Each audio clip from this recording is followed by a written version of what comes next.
दोस्तों, आज मैं आप सबके लिए लेकर आया हूँ एक कहानी। ये कहानी है उस ऐसे एक मोमेंट की जब आप सोचते हैं कि क्यों ऐसा मेरे साथ ही होता है, क्यों भगवान ने मेरे साथ ऐसा किया।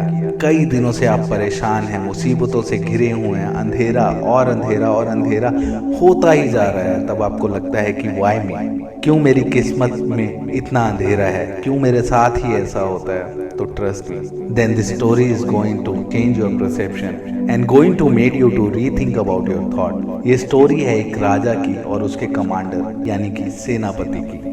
वो दोनों एक बार जंगल में गए होते हैं शिकार के लिए अपनी सेना के साथ, पर अचानक से एक हाथियों का झुंड उनके पास से गुजरता है, जिसकी वजह से भगदड़ मच जाती है और सब लोग इधर उधर भागने लग जाते हैं। सब लोग एक दूसरे से बिछड़ जाते हैं उस घने जंगल में। तो जो राजा थे और जो उनके सेनापति थे वो भागते भागते एक ऐसी डायरेक्शन में पहुंच जाते हैं जहां वो पूरे ग्रुप से अलग हो जाते हैं। उन्हें कोई नजर नहीं आ रहा था, वो जंगल में घूम जाते हैं। बट अच्छा ये था कि वो दोनों एक साथ थे।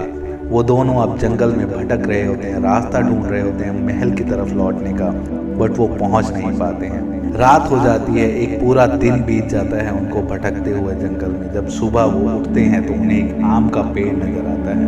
वो दोनों उस आम के पेड़ के पास जाते हैं। भूख से बेचैन थे। पके हुए पीले रसीले आम देखने में बहुत ही ज्यादा सुंदर लग रहे थे। उन्होंने कुछ आम तोड़े और पेड़ के नीचे बैठ गए। तो जैसे ही राजा अपना खंजर निकालता है आम को काट कर खाने के लिए, गलती से वो अपनी उंगली काट देता है, क्योंकि राजा ने कभी ये काम किए ही नहीं थे। ऊपर से भूख लगी थी, हड़बड़ाहट थी, और जैसे ही राजा की उंगली कटती है हाथ से बहुत ज़्यादा खून बहने लग जाता है। कैसे ना कैसे करके सेनापति एक कपड़ा बांधकर उनके खून को रोकता है। राजा फिर से अपनी किस्मत को कोसता है और भगवान को कहता है, हे भगवान, तो हमारे साथ ऐसा क्यों कर रहा है? पहले ही हम जंगल में भटके हुए हैं, अब मेरी उंगली भी कट गई। क्यों मुझे इतने कष्ट दे रही है मेरी किस्मत? इसके बाद वो दोनों आम खाते हैं और फिर से महल का रास्ता ढूंढने के लिए जंगल में भटकना शुरू कर देते हैं।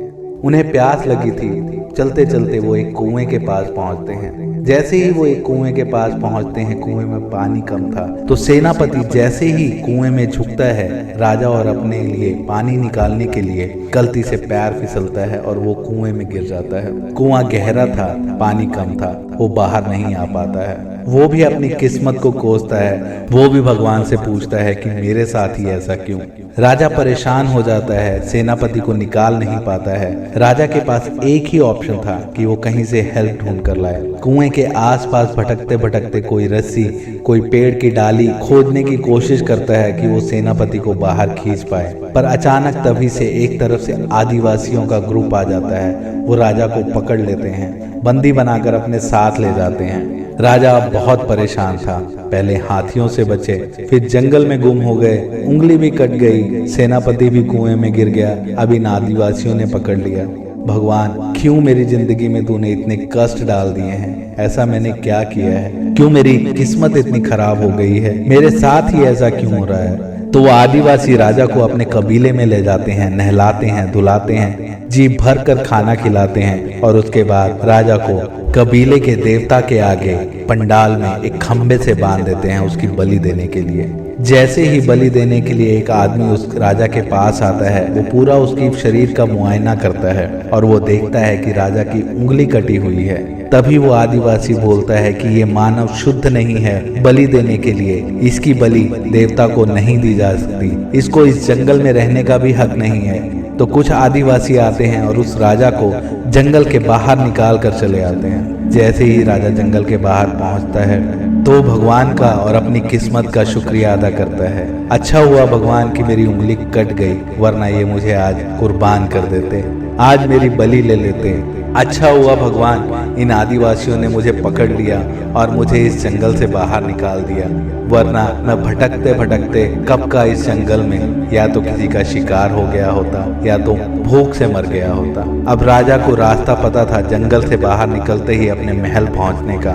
वो महल पहुंचता है, अपनी एक सेना की टुकड़ी को तैयार करता है और जंगल में उसी जगह पे जहाँ पे उसका सेनापति कुएं में गिरा था वहां पहुंचता है और सेनापति को निकालता है और सेनापति को पूरी कहानी सुनाता है। तो सेनापति कहता है, शुक्र है भगवान तेरा और इस किस्मत का कि तूने राजा को सही सलामत रखा, और शुक्र है भगवान और किस्मत तेरा कि मुझे तूने कुएं में गिरा दिया, वरना मेरी तो कोई उंगली भी नहीं कटी थी।